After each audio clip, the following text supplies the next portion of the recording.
মুর্শিদাবাদের ডোমকলে আবারও গুলি চলায় ঘটনা। এবার গুলিবিদ্ধ এক যুবক, যার নাম কালু হালদার, বয়স 25। শুক্রবার রাতে ডোমকলের মুরালিপুর এলাকায় ঘটনা ঘটে। স্থানীয় সূত্রে খবর, আচমকা 9 থেকে 10 জনের একটি দুষ্কৃতী দল ওই এলাকায় হামলা চালায় এবং 3 রাউন্ড গুলি চলে। এর ফলে কালু হালদার গুরুতরভাবে আহত হন। তাকে তৎক্ষণাৎ ডোমকল মহকুমা হাসপাতালে ভর্তি করা হয়েছে। প্রত্যক্ষদর্শীরা জানিয়েছেন, হামলাকারীদের মধ্যে দুজনকে তারা চিনতে পেরেছে। তবে কেন এই গুলি চলল তা এখনো পর্যন্ত পরিষ্কার নয়। গতকালই ডোমকলের একটি ঘটনায় এয়ারগানের গুলিতে মৃত্যু হয়েছিল এক কিশোরীর। তার রেশ কাটতে না কাটতে আবারও গুলি চলল। ঘটনার খবর পাওয়া মাত্রই ডোমকল থানার পুলিশ ঘটনাস্থলে পৌঁছায়, তবে অভিযুক্তরা এখনো পলাতক। এলাকায় ব্যাপক উত্তেজনা ছড়িয়েছে এবং পুলিশ ঘটনার তদন্ত শুরু করেছে। Bureau report, news prime Times. গরমের সময় 6-7 জন বসে আছে। তারপরে ওই আমরা বসে থাকতে দেখে তো গুলি ফায়ার করে ফেললো একটা। গুলি ফায়ার করলো, টিপু করলো। তারপরে ওই 6-7 জনের মধ্যে ওইটি পালিয়ে যায়। আমি একা থাকি।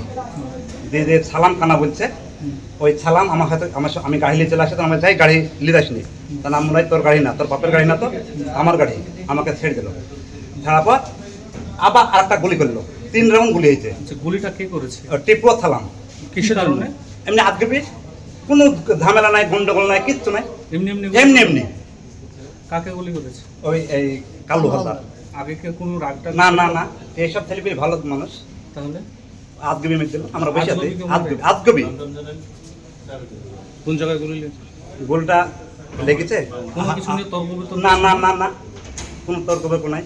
যারা গুলি করেছে তারা কোন দলের লোক? জোটের, আর যে খাম হয়েছে তৃণমূলের। তোকে রাজনীতির জন্য? না না, এই রাজনীতির ওদের না। আমরা বসে আছি, আমরা তো জানছি না এরকম হবে। আমরা বসে আছি। রাজনীতির কোনো? না না না না না। আচ্ছা, কোথায় গুলি লেগেছে? গোলাটা হাতে লেগেছে। কটা গুলি ফায়ার হয়েছে? 3টি গুলি করেছে। 3টে গুলি ফায়ার হয়েছে। কটা লেগেছে? একটা লেগেছে। একজনে আহত? একজনাই।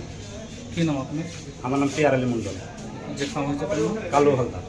কে হয়? পাশে বাড়ি মুরালিপুর হালদার পাড়া, পাশে প্রতিবেশী। প্রতিবেশী। সব একই জায়গায় বসে। বাজারে ছিলাম, বাগডাঙ্গা বাজারে। ওখান থেকে আমি আমার বাড়ি যাই। ওখান থেকে আমার খুব অল্প দূরত্ব বাড়ি গিয়ে শুনতে পাই মাঠে কয়েকজন ছেলে বসে গরমে বসে থাকে মাঝে মধ্যেই। ওখানে আপনার ওদেরকে এলোপাথারি গুলি করে। এবার আমি সঙ্গে সঙ্গে কিছু লোকজন পাঠাই, ওদেরকে উদ্ধার করে আপনার হসপিটালে পাঠাই। কি কারণ, কি বিষয়ে গুলি হয়েছে, কারা করেছে সে বিষয়ে আমার জানা নাই। পরবর্তীতে জানলাম যে ওরা নাকি কাউকে, দুজনকে চিনেছে আপনি, এইটুকুই। এতে কি কোনো রাজনৈতিক যোগ? না, এতে কোনো রাজনৈতিক যোগ আমি এখন অবধি দেখতে পাচ্ছি না। তবে বিষয়টা আমরা একটু দলগতভাবে আলোচনা করে দেখি। যদি সেরকম মনে হয় আমি অবশ্যই জানাবো আপনাদের।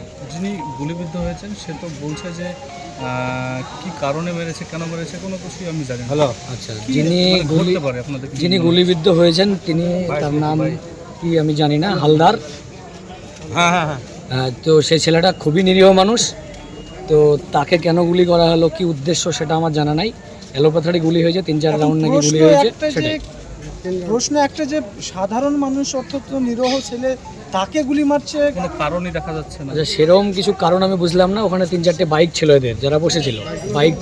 বাইকগুলো আপনার ভাঙচুর করে, একজনের কাছ থেকে মোবাইল কেড়ে নেয় শুনলাম ওদের মুখে। এবার মোবাইলটা যারা কেড়ে নেয় তাকে চিনতে পারে। যাদেরকে চিহ্নিত করা হয়েছে তারা কি মানে পালিয়ে গিয়েছে, পালাতক নাকি? সেসব বিষয়ে আমার কাছে খবর নাই, তারা কোথায় আছে আপাতত।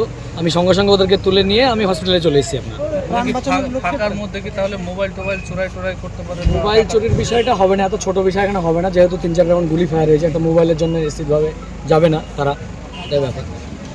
আপনার নাম? আমার নাম শামসুজ্জোহা মণ্ডল বাবু, প্রধান মধুরকুল গ্রাম পঞ্চায়েত।